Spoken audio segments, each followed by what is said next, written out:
Pues como decía, el tema que tenemos que tener hoy delante es acerca de la membresía de la Iglesia, la sesión número 8. Y obviamente formar parte de una iglesia pues requiere, cómo no, pues de una serie de compromisos que iremos viendo de manera más práctica en sucesivos estudios. Acerca de la membresía no solamente vamos a hablar hoy, sino también un poquito más adelante en los siguientes estudios que tendremos, ¿no? Pero hoy vamos a ver concretamente, digamos, la parte más teórica, la parte que nos dice la Biblia acerca de quiénes son miembros de la iglesia y cómo se le llama a esos miembros de la iglesia. Voy a compartir la pantalla para que podáis tener, a ver si lo hago bien.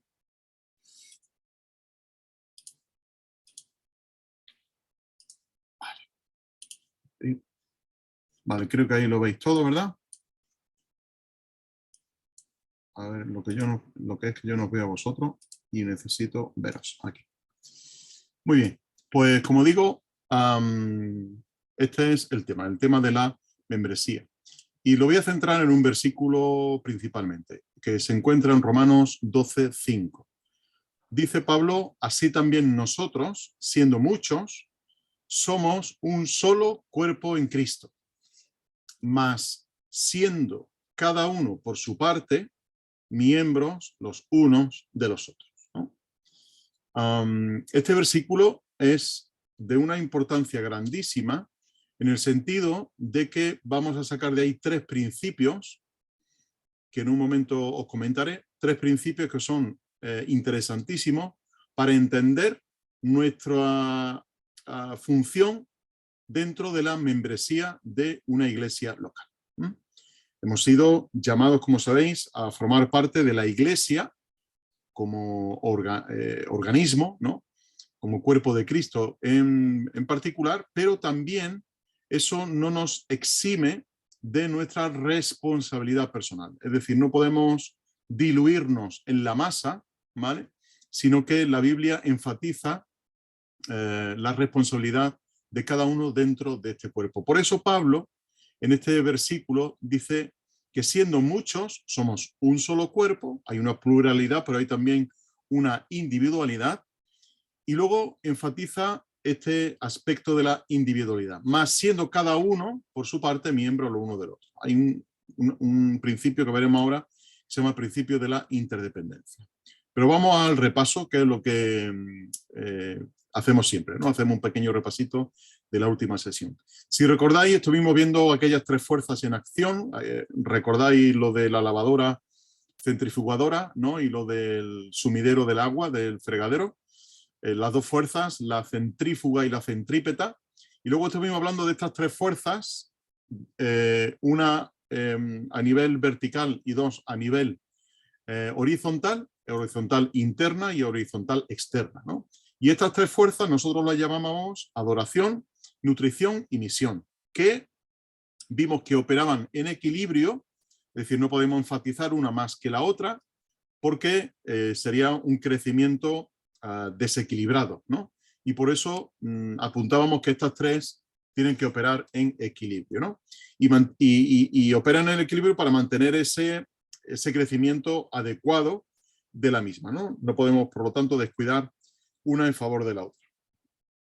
Y vimos además que no existen grados de importancia en los diversos servicios que se hacen en la iglesia. Estuvimos considerando acerca de la palabra servidores, diáconos, que se aplica a todas las personas que desarrollan una función, un ministerio dentro de la iglesia, ¿no?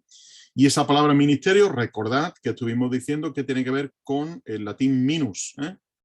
De modo que se aplica esa palabra diácono, acordados en Marcos 10:45, al propio Señor Jesucristo como ejemplo de servicio a nosotros, ¿eh? El Hijo del Hombre no vino para ser servido, sino para servir y dar su vida en rescate por muchos. Y eso tiene que ver con el servicio, con la entrega a los demás de manera desinteresada, en un ejercicio alocéntrico, es decir, en un ejercicio de darse a los demás, de pensar que el centro son los demás y que no somos nosotros mismos, ¿no? Así que esto fue un poquito lo que estuvimos viendo la semana anterior. Y ahora vamos a ver precisamente esto que nos ocupa. El objetivo que tengo con este estudio, con el de hoy acerca de la membresía de la Iglesia, es que observemos la vida de los primeros cristianos, cómo se les llamaba a ellos, viendo cómo se comportaban y sigamos su ejemplo 20 siglos después. Es decir, que hay una relevancia importantísima con el tema de que los principios éticos del siglo I se aplican a nosotros hoy día en el siglo XXI. Es decir, hay principios morales y éticos que desarrollaban los creyentes del primer siglo y que se han venido transmitiendo a lo largo del tiempo. En algún caso se ha ido diluyendo alguna cosita, pero debemos de ser respetuosos con esos principios, abrazar esos principios y vivir conforme a ellos, ¿no? Porque esos principios son trascendentes, es decir, son de tanta importancia que no podemos decir, bueno, esto pertenece al siglo I y ya no se puede aplicar al siglo XXI. En absoluto, son, como digo, son principios que tenemos que aplicar hoy día en nuestro siglo, ¿no? Voy a hacer una pequeña introducción que tiene que ver con dos conceptos que se manejan a nivel de estudio bíblico, ¿no? Uno de ellos es lo que se llama la iglesia de multitudes. La iglesia de multitudes es aquella iglesia a la cual se tiene acceso por el bautismo en la infancia. Es decir, tú no decides, en algún sentido, el formar parte de esa iglesia de multitudes, ¿no? Y obviamente aquí estaréis pensando que me estoy refiriendo al sistema religioso preponderante en nuestra nación y en otras naciones, ¿no? Casi a nivel mundial. Pero no solamente esto, sino que hay también otras denominaciones de carácter protestante, de nuestra rama, digamos, que también hablan de que se pueden bautizar a niños y que por lo tanto entran a formar parte de esa denominación, de esa iglesia en concreto. ¿Cómo se accede a participar del pan y del vino? Bueno, pues se accede después de una catequesis. Se le instruye a esa persona, se le instruye en la fe, se le instruye en una serie de dogmas y de doctrinas, y a partir de ahí toman lo que ellos llaman la primera comunión. Lo que nosotros en algún sentido también, aunque no la llamamos así, pero cuando se bautizan los hermanos y toman por vez primera de la mesa del Señor, pues sería su primera comunión. Lo que pasa es que obviamente nosotros no tenemos ese concepto, ¿no? Que no tiene mucho sentido, ¿no? Así que después de esta catequesis y de esta primera comunión que recibe el catecumenado, ¿vale? El catecúmeno en este caso, es necesaria después, con el paso del tiempo, una confirmación de la fe. Es decir, el bautizado y el que ha practicado la primera comunión, después tiene que confirmar su fe, ¿no? Haciendo primero unos estudios que se le encargan también, y después esa persona, digamos que seguiría formando parte de la iglesia, ¿no?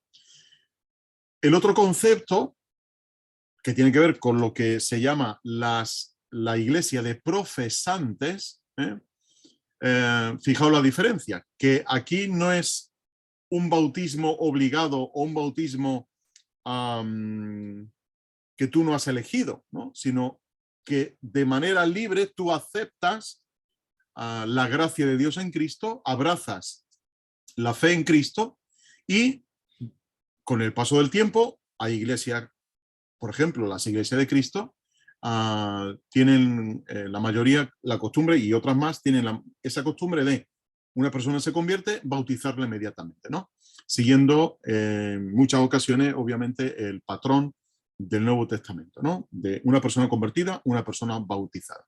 Nosotros, por cuestiones prácticas, pues se suele esperar un tiempo, a ver si la persona responde a la fe, a ver si su manifestación de fe es real o no, y después se decide el bautismo, ¿no? Obedeciendo al pasaje de Mateo capítulo 28, el que crea y sea bautizado, ¿no? Y siguiendo también el patrón del libro de los Hechos de los Apóstoles, que los que creían eran bautizados.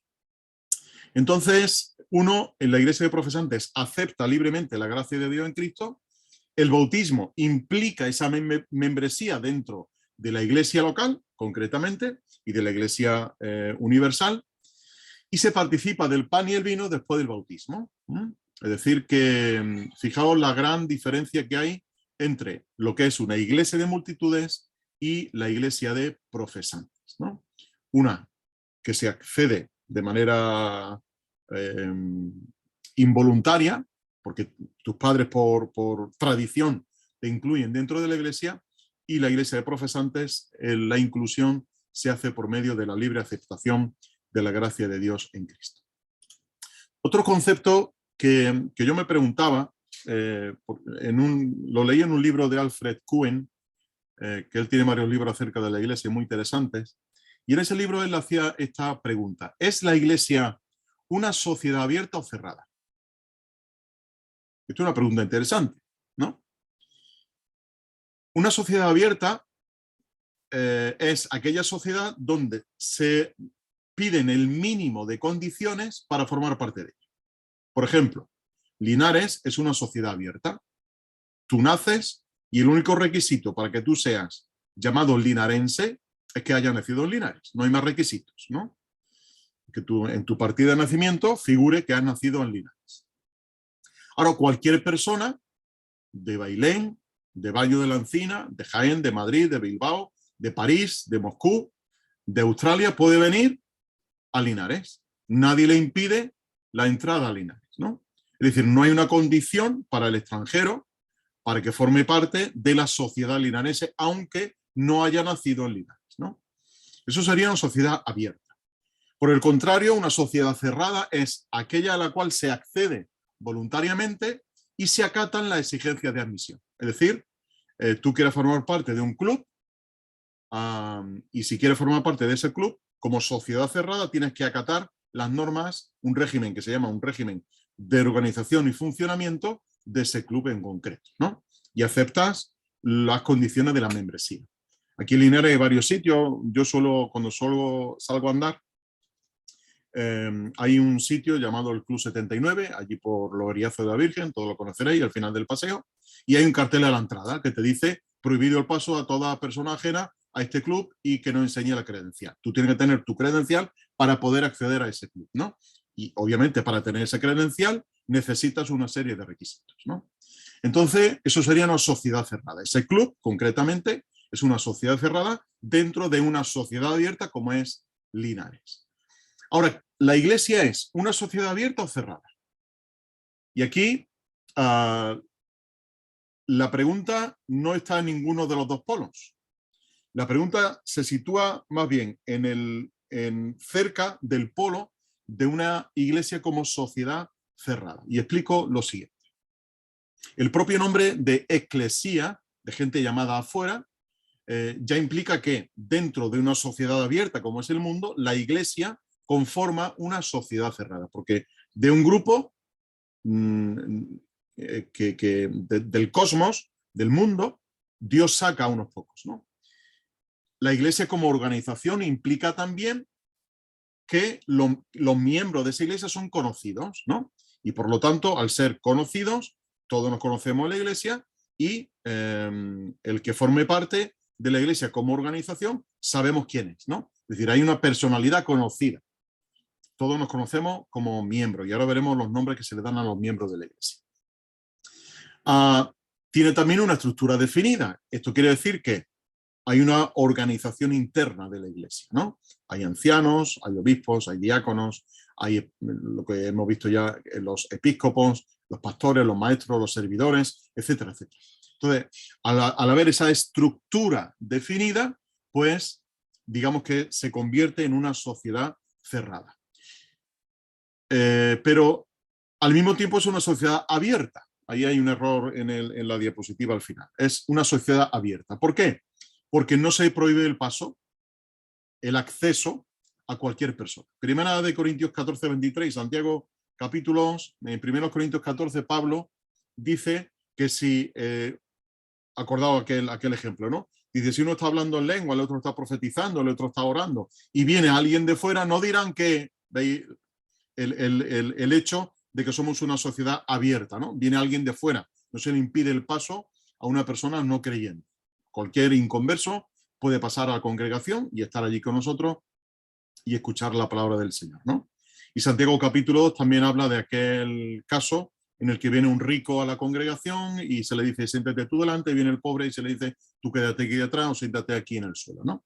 Entonces, se permite el acceso a los que no son miembros de esta sociedad. No tenemos un cartel en la puerta que dice, prohibido el paso a toda persona ajena a esta congregación, ¿no? Y esto es muy claro, ¿vale?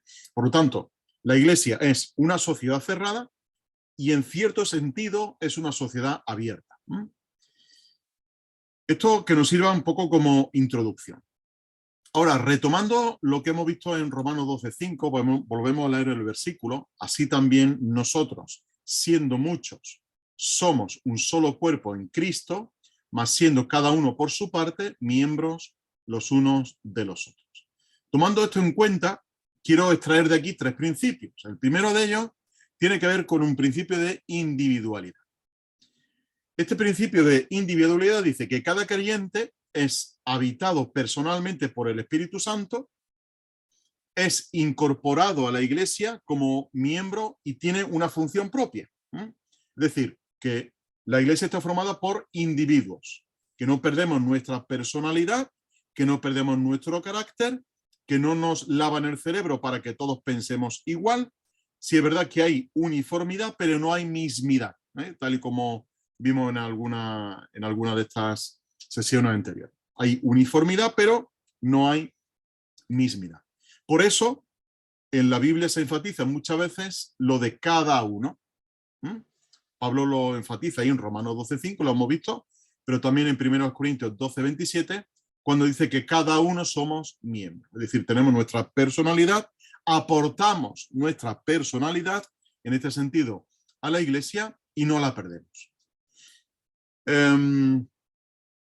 Por eso también dice el apóstol Pablo que cada uno dará cuenta a Dios de sí. Yo no voy a dar cuenta del ministerio de otros hermanos, ni tú vas a dar cuenta de mi ministerio.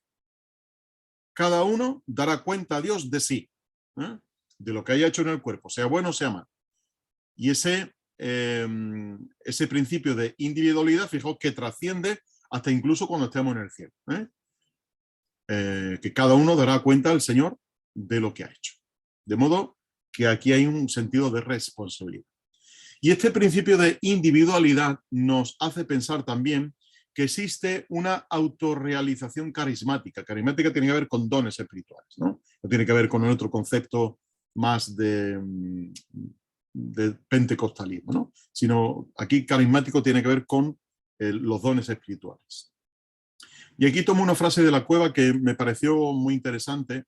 Dice: la plenitud de su personalidad del creyente, la plenitud de su personalidad espiritual se realiza a sí mismo en plenitud en la medida en que ejercita su don. Es decir, según la Biblia, según el apóstol Pedro en su primera carta, dice que todos hemos recibido un don espiritual, ¿no? Y ese don hemos de ponerlo al servicio de los demás. Pero al mismo tiempo, se produce una realización personal. Yo me realizo como persona con el don que el Señor me ha dado y ese don lo pongo al servicio de los demás. Pero sin olvidar que ese don el Señor me lo ha dado a mí, para beneficio de otros, pero me lo ha dado a mí en particular. Y a cada uno nos ha dado un don en particular para bendecir y ser de edificación a otras personas. Por eso en el contexto de Romanos 12:5, cuando Pablo dice estas cosas de que somos miembros los unos de los otros y cada uno en particular, etcétera, etcétera, dice en los versículos previos que ninguno tenga más alto concepto de sí que el que debe de tener. Es decir, que nadie tenga complejo de superioridad dentro de la iglesia. Y apunta después, sino que piense con sobriedad. Piense de sí mismo con cordura. Tampoco, o aquí se implica más bien, se implica que si no debo de tener complejo de superioridad, tampoco debo de tener complejo de inferioridad. Es decir, el pensamiento, la autopercepción que yo debo de tener de mí mismo como individuo dentro de la iglesia debe de ser de manera sobria, ¿no? Debe ser de manera sensata, de manera racional. Y en esa sensatez y en esa sobriedad es como el creyente debe de desarrollar su don. Es decir, yo no puedo pensar que el Señor a mí me ha dado otros dones que no manejo. No me ha dado el don de administración, por ejemplo, ¿no? Aunque todo el mundo deberíamos ser buenos administradores económicos, pero a mí no me lo ha dado. No quiero decir con esto que he ido rechazando el dinero, ¿no? Pero me cuesta trabajo llevar las cuentas. Sin embargo, habrá otra persona que desarrolla esa capacidad de mucha mejor manera que yo. Por lo tanto, tengo que dejar paso a ese hermano o a esa hermana para que desarrolle su don y no querer ocuparlo yo. Ahora, si tengo un complejo de superioridad, digo, no, tranquilo que yo sé manejarlo aquí absolutamente todo, ¿no? Predicar, cantar, dirigir, las cuentas, no sé qué, no sé cuánto, ¿no? Uno no puede tener todos los brazos en la iglesia, ¿no? Entonces, uno tiene que pensar de sí con cordura. Yo no me puedo meter a tocar la guitarra un domingo por la mañana. Yo pensé 4 notas que ni siquiera toco en mi casa porque se me da fatal, pero no puedo pretender ocupar un lugar que el Señor a mí no me ha dado, ¿no? Entonces, no debo de pensar de mí mismo con un grado de superioridad, pero tampoco con un grado de inferioridad. Es decir, debo de reconocer el don que el Señor me ha dado. Y ese don que yo entiendo que el Señor me ha dado, pero que también los hermanos y hermanas deben de refrendar y respaldar ese don, lo desarrollo en la iglesia de manera adecuada. Y lo desarrollo no con ese aire de superioridad o de inferioridad, sino con un aire de cordura. ¿Y quién pone la cordura? La pone uno mismo, guiado por el Espíritu Santo, pero también me ayudan a poner cordura mis hermanos y hermanas en la fe. Porque si yo ahora llego el domingo y le digo, Santi, déjame, hoy voy a tocar yo la guitarra, ¿no? O le digo, Eva, tú hoy no toques, hoy voy a tocar yo. Y me pongo allí a porrear la guitarra, yo pensaré que lo estoy diciendo muy bien, pero me dirán otro hermano, oye, esto está dirigiendo fatal, ¿eh? Y yo digo, ¿pero cómo voy a estar dirigiendo fatal? Es que lo estoy diciendo para el Señor, ¿no? Y esta es la excusa, yo la escuché de joven hace mucho tiempo, y ya de joven, que yo no tenía muchas luces, ya de joven, a mí aquello me chirriaba el oído, ¿no? Y te decían lo siguiente, da igual cómo cantemos, lo importante es que lo hacemos para el Señor, porque el Señor también ha criado a los cuervos y a los grajos. Y yo pensaba para mí, digo ya, pero ni el cuervo ni el grajo están hechos para cantar. Está hecho el colorín, el otro, el no sé qué, el canario, en fin, los diferentes pájaros que cantan, ¿no? Pero el grajo y el cuervo no están hechos para cantar, están hechos para otra cosa, ¿no? Pero cada uno tiene que aprender su función. Y no podemos apoyarnos en la teoría de que el grajo también ha sido creado por el Señor y entonces tiene que cantar. No, el grajo tendrá que ocuparse de lo suyo, ¿no? Entonces, hay una individualidad, hay una autorrealización carismática, es decir, que desarrollo mi don dentro de un contexto, del contexto de la iglesia, sin perder mi personalidad, ¿no? Sin perder mi carácter y el trato del Señor conmigo en cada momento, ¿no? Segundo principio, hay un principio de interdependencia. Hemos visto primero el de individualidad y ahora el de interdependencia. Esto se define de la manera siguiente, que cada miembro ejerce su función y desarrolla su don en armonía con los demás. Es decir, es un crecimiento armónico. ¿Cómo? Complementándose y tendiendo al mismo propósito común. Es decir, si no hay un acuerdo común dentro de la iglesia para saber hacia dónde vamos, cuál es el propósito final de la iglesia, no habrá una interdependencia. Es decir, cada uno seremos miembros individuales que cada uno va a lo suyo. Y eso no funciona dentro de la iglesia. Funcionamos en un ambiente de interdependencia. Por eso Pablo, hemos visto ahí en el versículo 5, que los muchos somos un cuerpo y cada uno miembro los unos de los otros. Es decir, yo soy miembro de todas las personas que estáis existiendo en esta mañana en el estudio. Y vosotros sois miembros míos. Y miembros unos de otros. Y hay tal interrelación de miembros que es imposible pensar que todos los miembros son lo mismo o todos los miembros son iguales, ¿no? Cada uno dentro del cuerpo con su función determinada. pero en interdependencia. Y ahí tomo de nuevo otra frase de la Cueva que me parecía muy oportuna. Dice que por negligencia en el uso del don se impide el normal desarrollo de todo el cuerpo.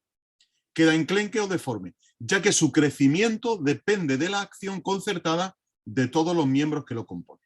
Esto quiere decir, por lo tanto, que cada uno desarrolla su don, se autorrealiza personalmente, pero al mismo tiempo uno debe de pensar que su don es para el beneficio y el crecimiento de los demás, para que el desarrollo del cuerpo sea un desarrollo armónico. Y ahora veremos después otro versículo que apoya esto, ¿no? Esa interdependencia, ¿cómo se ha creado? Se ha creado de una manera teológica importantísima.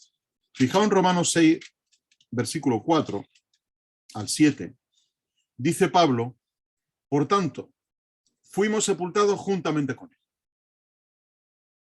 Está hablando de nuestra relación con Cristo. Y él dice, habéis sido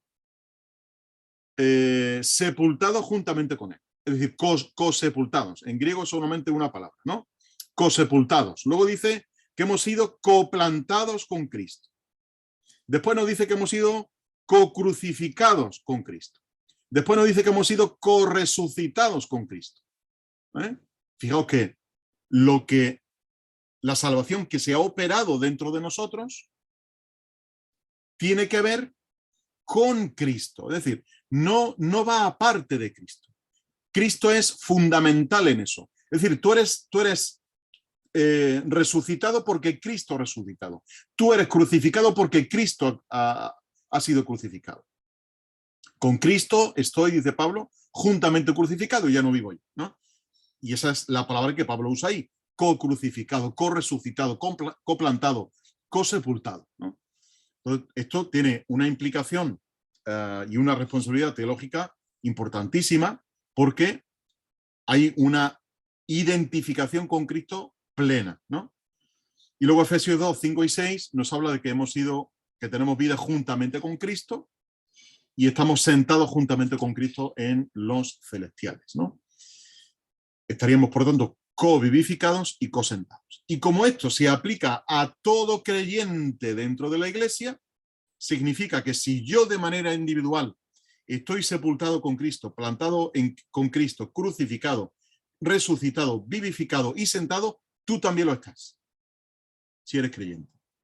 Y por lo tanto, juntos como iglesia, estamos todos con el mismo efecto que se ha aplicado a nuestra salvación, de estar crucificado, resucitado, sentado, etc.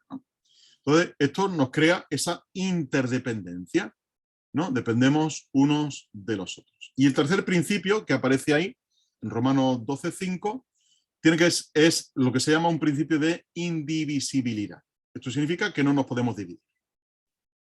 La iglesia de Cristo, la iglesia como cuerpo de Cristo, no puede estar fragmentada. No se puede dividir. Efesios 4:16 lo deja además meridianamente claro. Dice, por quien todo el cuerpo está siendo estructurado y unido por la provisión de cada ligamento y según la función sobrenatural de cada miembro, el crecimiento del cuerpo se realiza en amor para su propia edificación. Mirad, aquí hay dos términos que Pablo usa, ¿no? En el versículo 16. Está siendo estructurado, está siendo concertado. Esa palabra es muy curiosa en el idioma griego. Hago una pausa mental para vosotros y para mí. Había una vez un predicador que fue a predicar una aldea en Inglaterra y este predicador, pues, bueno, la gente de la aldea, pues, era gente sencilla, gente sin estudios, en fin. Entonces este predicador quería lucirse delante de la gente y a cada momento en su predicación decía, pero en el griego dice, el hombre seguía con su exposición, pero en el griego dice, y allí la gente escuchando en el griego dice, ¿no? Y al acabar el culto, el hombre se pone a saludar allí a la gente, ya en la entrada de la iglesia, a la salida, y le pregunta a un hermano, oye hermano, ¿qué te ha parecido el mensaje de esta mañana? Digo, mira, me ha parecido interesante. El único problema que yo le veo es que yo no me explico cómo Pablo hablando en inglés, como hablamos tú y yo, y hemos leído la Biblia en inglés, ¿para qué quieres saber tanto griego, ¿no? Y eso nos pasa muchas veces, ¿no? Queremos, pero como estamos en un estudio serio, pues esto nos puede interesar, ¿no? Digo por estas dos palabras que voy a mencionar ahora. La palabra concertado está compuesta de 3 palabras en griego. La preposición sin, que significa con, juntamente, la que hemos visto antes de cosepultado, etc. Otra palabra que es armo, que es, o jarmo en este caso, que es de donde nosotros tomamos nuestra palabra armonía, ¿eh? Y otra palabra que tiene que ver con la palabra pronunciar. Es decir, esta palabra compuesta de estos 3 términos, de con, juntamente y hablar, o colocar delante, que también significa el verbo lego. Conocéis este jueguecito de los niños, ¿no? De las piececitas que se van montando, se llama lego, ¿no? Y lego significa poner en conjunto, ¿no? Y esa es la palabra que usa Pablo ahí. Esa palabra de estar cuidadosamente conjuntado, ¿no? Es decir, que cada pieza debe de encajar en su sitio. Si hay una pieza fuera de su lugar, el edificio se cae, ¿eh? La estructura se cae. Por lo tanto, cuando dice Pablo que el cuerpo concertado, es decir, cuidadosamente conjuntado, bien armado, ¿eh? Y dice después, y unido, y aquí Pablo vuelve a usar esa preposición sin, que significa con, y después usa un verbo que tiene que ver con forzar, con impulsar junto. Es decir, hay un impulso, y ese impulso que se produce en el cuerpo es un impulso hacia arriba.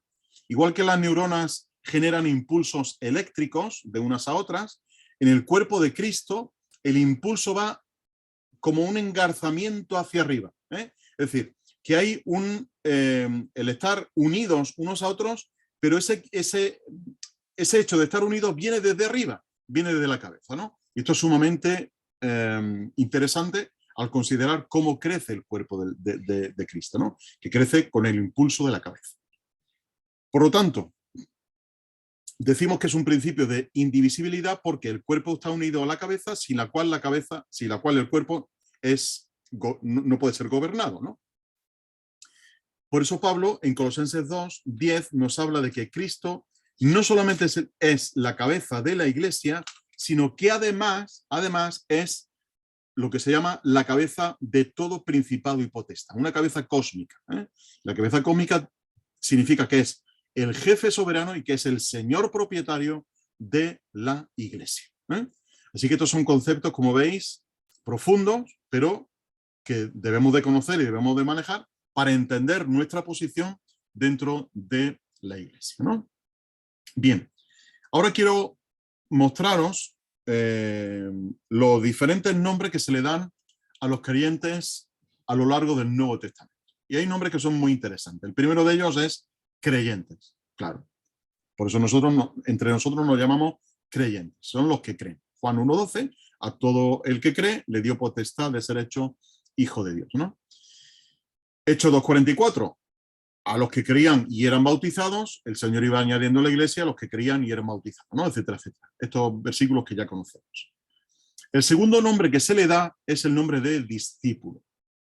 Discípulo, veis ahí la cantidad de pasajes que aparecen en Hechos 6, en Hechos 9, en Hechos 11, 14, 18, 19, 24. Se le llama los discípulos. Si hay un discípulo, implica que hay un maestro. Si hay alguien que está aprendiendo, significa que hay alguien que está enseñando. Y en este caso, a los creyentes, a los convertidos, se les llama discípulos en el sentido de que tienen un maestro.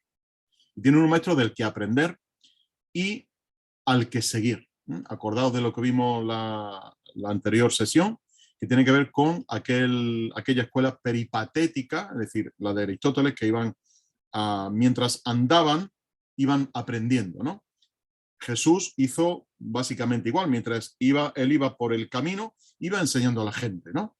Y los que le seguían, los que aprendían de él y convivían con él, no solamente que recibían su enseñanza, sino que convivían con él y andaban con él, eran llamados discípulos, ¿no? Entonces el discípulo pues tiene ese contenido de persona que aprende de un maestro. Un término muy bonito que deberíamos de apropiarnos mucho, ¿no?, de ser discípulos del Señor. Aprendí de cristiano, como decía Santo García Rituerto en su poesía, ¿no? Todos somos aprendices de cristiano. Creyentes y discípulos. Otros dos nombres que se le dan son los del camino. Hechos 24:14. Este sí quiero leerlo porque me parece súper bonito y súper interesante. Hechos capítulo 24 y versículo 14. Es cuando Pablo presenta su defensa, la defensa de su fe, y en el versículo 14 dice: pero esto te confieso, que según el camino que ellos llaman secta, así sirvo al Dios de mis antepasados, creyendo todo lo que es conforme a la ley, lo que está escrito en los profetas. Fijaos que ya al cristianismo en el primer siglo se le llamaba secta. La secta de los del camino. El hecho de que el cristianismo intentara encajar en una sociedad donde la religión permitida era el judaísmo, el hecho de que los propios cristianos quisieran formar parte de esa sociedad o ser un grupo dentro de esa sociedad, siendo lo que hemos visto antes, una sociedad cerrada dentro de una sociedad abierta, les llevó a llamarse secta, secta de los del camino. Y Félix, en el versículo 22, lo vuelve a repetir. Félix entonces, enterado más exactamente acerca del camino, les aplazó el asunto diciendo: cuando baje el tribuno Lisias, examinaré vuestro caso. Eran una secta, o se les llamaba secta al principio. Pero el énfasis está en lo del camino. ¿Por qué en lo del camino? O porque andaban como andaba Jesús. Primera de Juan 2:6. El que se llama cristiano debe de andar como él anduvo, ¿no? Por lo tanto, fijaos qué nombre tan bonito se les daba a los primeros creyentes, los del camino, porque se les identificaba con lo que realmente eran, gente que caminaban como Jesús. ¿Os acordáis cuando Pedro está en aquel patio rodeado de mujeres, calentándose en aquella lumbre? ¿Qué es lo que le dicen? ¿Os acordáis? Se conoce que tú también has estado con Jesús, ¿no?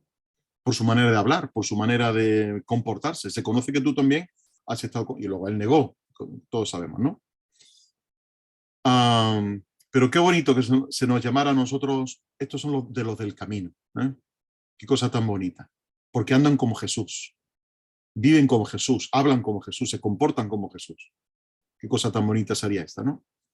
Pero hay otro término, aquí también en el capítulo 24, que se aplica a los creyentes y se les llama los nazarenos. Y además se le llama secta. Fijaos, dice: porque hemos hallado que este hombre, refiriéndose a Pablo, es una peste que promueve altercados entre los judíos en toda la tierra habitada y un cabecilla de la secta de los nazarenos. No porque hubieran nacido en Nazaret, ¿no?, sino porque eran seguidores del llamado Jesús el Nazareno.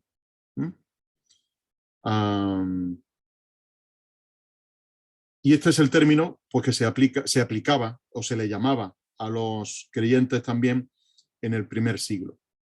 La secta de los nazarenos. Una secta, un grupo cerrado en una sociedad abierta.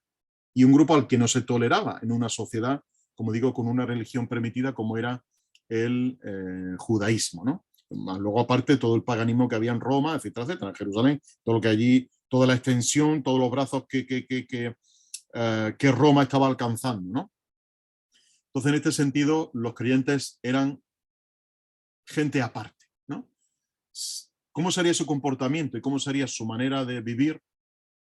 Que se les clasifica como un grupo aparte, ¿eh? Como una secta. Fijaos la importancia que esto para nosotros hoy día debe de tener, ¿no? Os quiero leer un parrafito de Blas Pascal, porque él habla precisamente de esto, ¿no? De este concepto, y a mí me pareció muy interesante lo que él decía, de la diferencia entre la iglesia primitiva y la iglesia actual. Dice, no es muy largo, pero bueno, son unas cuantas líneas. Dice, en aquel entonces, refiriéndose a la iglesia primigenia, solo se entraba en la iglesia después de grandes esfuerzos y largos deseos. Ahora nos encontramos dentro de ella sin ningún esfuerzo, fácilmente. Antes solo podía ser admitido después de un examen muy exacto y concreto. Ahora se nos recibe antes de estar en situación de que se nos examine. Se recibía a alguien en la iglesia solo cuando abjuraba de su vida pasada, cuando renunciaba al mundo, a la carne y al diablo. Ahora podemos pasar a formar parte de la iglesia antes de estar en disposición de hacer cualquiera de estas cosas. En definitiva, dice Blas Pascal, en definitiva, era necesario salir del mundo para poder ser recibido en la iglesia. Hoy, por el contrario, se entra en la iglesia al mismo tiempo que en el mundo. En aquel momento de la historia, gracias al procedimiento que se seguía, se sabía que había una distinción esencial entre el mundo y la iglesia. Se les consideraba como dos contrarios, como dos enemigos irreconciliables. Uno de ellos perseguido sin cesar por el otro, y el que ahora parecía el débil triunfaría un día sobre el que parece más fuerte. Ocurría que para entrar en la iglesia debía dejarse a un lado el mundo, renunciar a él y abjurar de este mundo en el cual habíamos nacido por primera vez. Actualmente estamos casi al mismo tiempo en un sitio y en el otro. Y en el mismo momento que nacemos en el mundo, renacemos en la iglesia, de manera que será muy difícil hacer una distinción entre estos dos mundos tan contrarios. Ahora los vemos mezclados, de forma que ya casi no podemos discernir el uno del otro. La iglesia de los santos se encuentra completamente marcada por esta mezcla con los incrédulos. Qué capacidad, ¿no? de resumir lo que era la vida en el primer siglo y lo que es la vida hoy día, ¿no? de este filósofo, Blas Pascal. Avanzo un poquito más.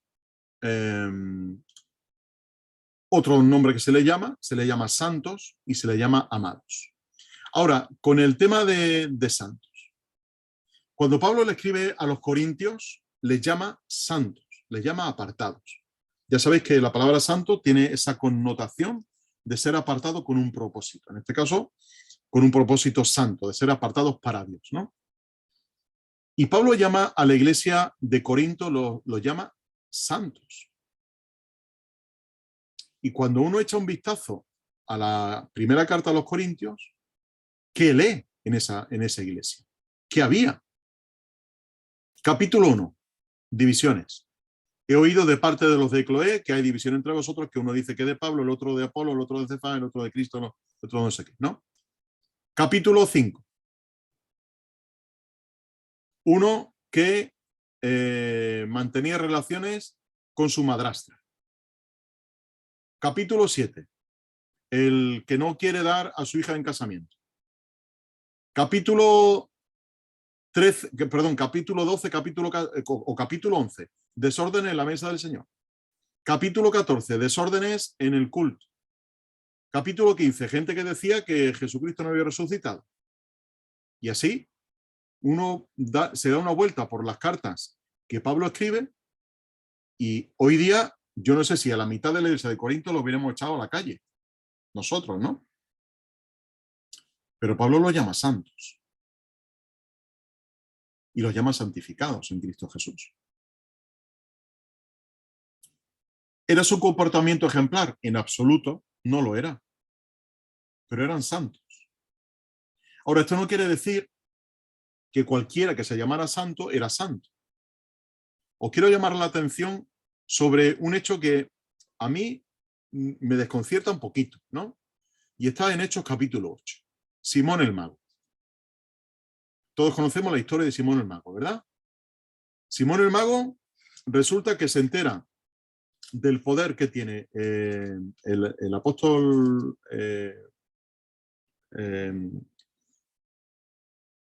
el apóstol en concreto, ahora no sé si se estaba refiriendo a Pablo o a Pedro, creo que en este caso era Pedro o Felipe en este caso, ¿verdad?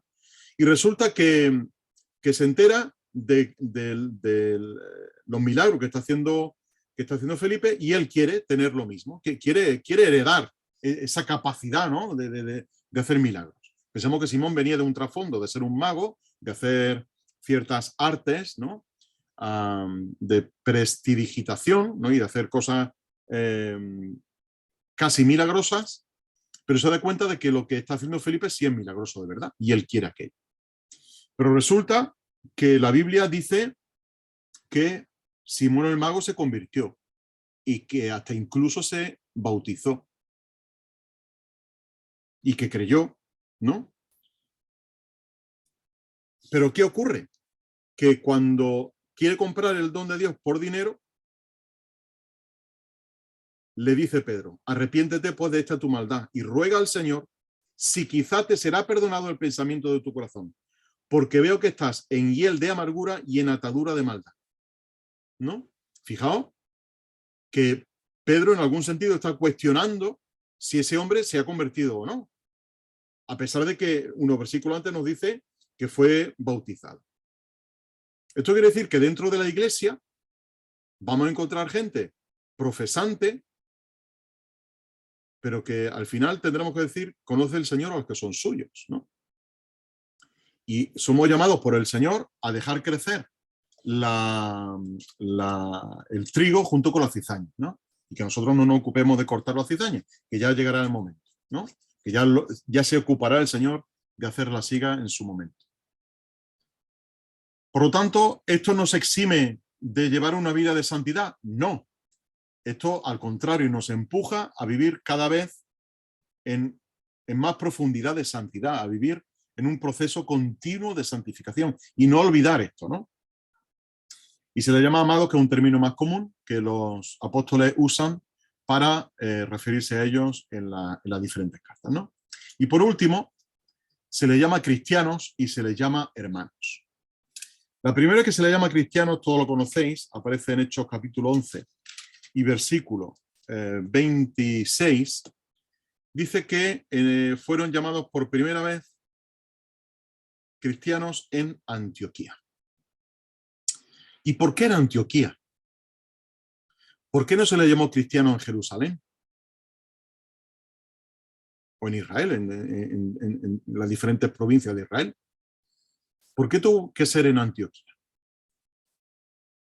Hay una respuesta a esta pregunta, que, si no recuerdo mal, se la leí a F.F. Bruce en el libro que él tiene sobre la historia de la iglesia, que se llama Un fuego que se propaga. Y él decía: no se le podía llamar cristianos en Jerusalén, porque si los judíos los hubieran llamado cristianos, estarían admitiendo que realmente Jesús era el Mesías. Y el hombre, yo creo que aquí el hombre lleva toda la razón del mundo, ¿no? Claro, un judío no puede decir: bueno, estos son cristianos, de la palabra Cristo, ¿no? De la palabra Mesías. No se les podía llamar en Jerusalén porque sería admitir de todas que Cristo era el Mesías esperado. Y por lo tanto, le estarían dando la razón. Por eso fue que en Antioquía se le llama a los discípulos, dice ahí Lucas, se los llamó cristianos por primera vez en Antioquía. En una región no influida tanto por el judaísmo, ¿no? Y se les llama cristianos precisamente porque eran seguidores del Cristo, del que ellos llamaban Cristo, ¿no?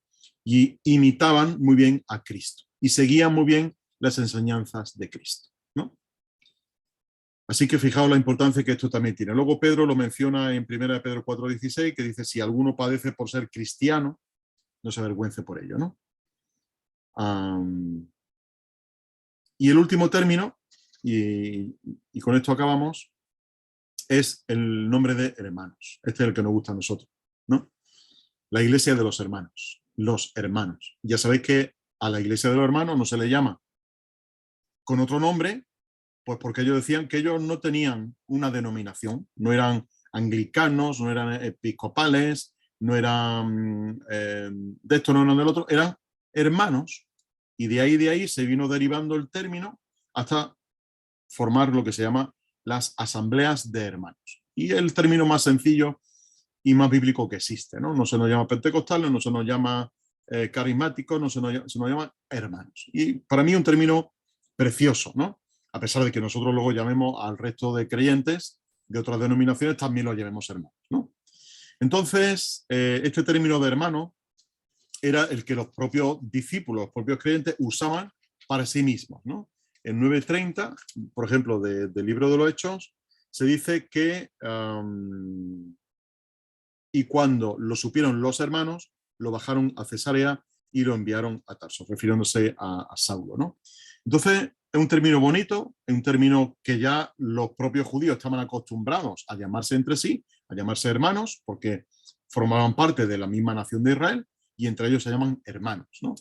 Y nosotros entre nosotros nos llamamos hermanos precisamente porque somos de la misma familia de Dios. Y al ser de la familia de Dios, al ser hijos del mismo Padre, pues por defecto somos hermanos unos de otros, ¿no? Así que fijaos la cantidad de nombres que se aplican a los creyentes. Se nos llama creyentes, a ver si puedo mover esto un poquito. Se nos llama creyentes, se nos llama discípulos, se nos llama los del camino, nazarenos, santos, amados, cristianos, hermanos. Y esta riqueza de nombres, y esto ya esta sería ya la conclusión, esta riqueza de nombres que se le daba a los miembros de la iglesia es tan bella, es tan profunda, que nos alcanza a nosotros 20 siglos después. No hemos cambiado el nombre. Y nos alcanza a nosotros, y nos podemos preciar de llamar así creyentes, discípulos, los del camino, los nazarenos, los santos, los amados, los cristianos y los hermanos. Nos podemos preciar de llamarnos así porque debemos de llevar una vida en consecuencia con lo que la Biblia nos llama. Si nos llama creyentes, creamos. Si nos llama discípulos, sigamos al Maestro. Si nos llaman los del camino, imitemos los pasos de Jesús. Si nos llaman los nazarenos, pues imitemos también el estilo de vida de Jesús. Si nos llaman santos, vivamos en santidad. Si se nos llama amados, amémonos unos a otros. Si se nos llama cristianos, seamos como Cristo, ¿no? Y si se nos llama hermanos, comportémonos como hermanos, ¿no? El problema luego viene cuando entre nosotros hacemos distinciones denominacionales, ¿no? Entonces hay algunos que sí lo consideramos más hermanos que otros. Y esto es un error, ¿no? Porque estamos atentando contra el vínculo de la paz. Pero bueno, eso será otro tema que tratemos en otro momento. Lo que ahora tiene que ver es con nosotros a nivel individual, a nivel de interdependencia y a nivel de indivisibilidad. El hecho de que estos nombres podamos llevarlos bien a gala, podamos defender con nuestra vida estos nombres y que nadie pueda decirnos, tú que te llamas cristiano, mira lo que haces. Tú que te llamas creyente, mira lo que haces. Tú que eres un discípulo, mira lo que haces, ¿no? Y esto es una responsabilidad tremenda la que tenemos encima, hermanos y hermanas. Es una responsabilidad tremenda. Porque estos nombres implican muchísimo. ¿eh? Implican muchísimo. No simplemente somos miembros, somos todo esto y mucho más, ¿no? Todo esto y mucho más. Así que yo lo quiero dejar aquí. El hecho de poder compartir pues estas cosas que en esta tarde hemos visto, ¿no? Bien, pues si tenéis alguna preguntilla que queráis formular o alguna aportación.